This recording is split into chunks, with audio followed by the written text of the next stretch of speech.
In the quiet of the night, when shadows grow long and whispers seem to come from nowhere, some find themselves face to face with the unknown. Tonight, we are diving into three terrifying true stories where ordinary people experienced something they could never explain. So, dim the lights and prepare yourself for tales that may haunt you long after they end. The Phantom of Room 306. Our first story takes place in a small, historic hotel nestled in the mountains of Colorado. Room 306 has always been infamous among staff and guests alike. Rumors of unexplained noises and cold spots lingered for years. But one guest, a woman named Sarah, was about to experience something far beyond a simple ghost story. Sarah was staying overnight for a business trip. Exhausted, she decided to turn in early. But just as she was about to fall asleep, a sharp knock echoed from the other side of the door. Annoyed, she opened the door, but found no one there. She shrugged it off, thinking maybe it was someone who had simply knocked on the wrong door.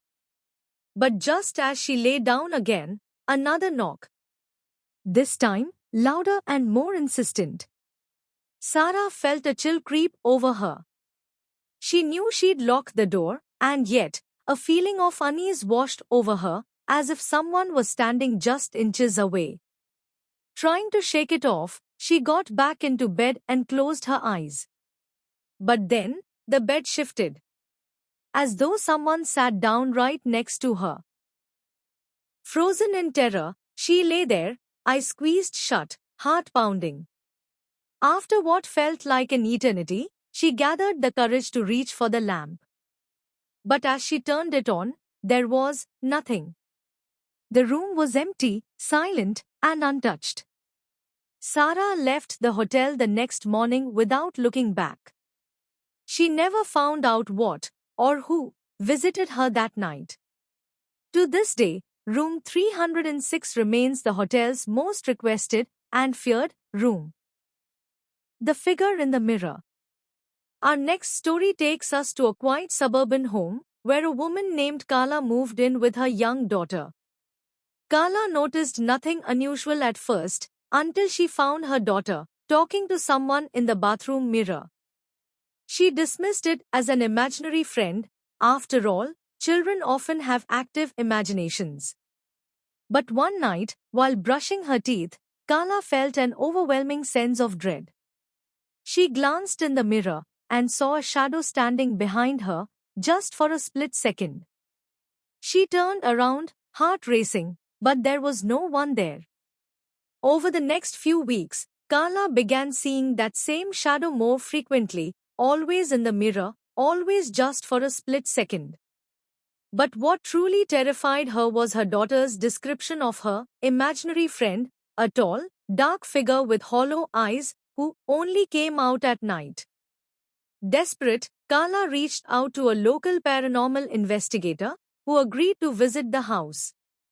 Upon inspection, the investigator revealed that mirrors could act as portals, particularly when they had been in the same place for a long time.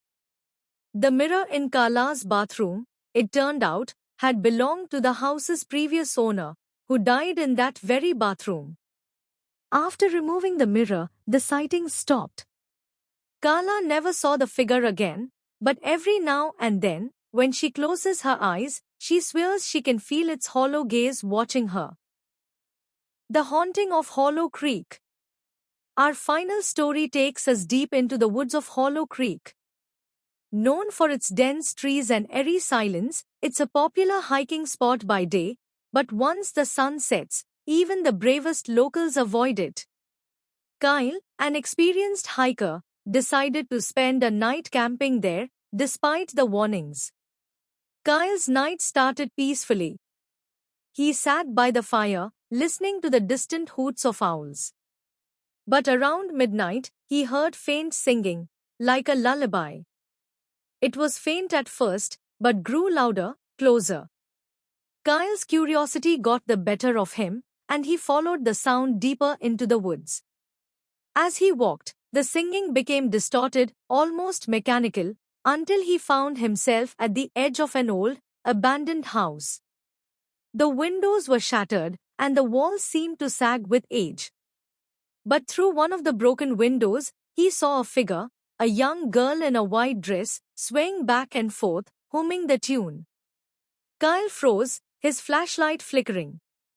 The girl's head turned slowly, her eyes wide and empty. She opened her mouth as if to scream, but no sound came out. Panicked, Kyle turned and sprinted back to his campsite, but the humming, it followed him all the way back.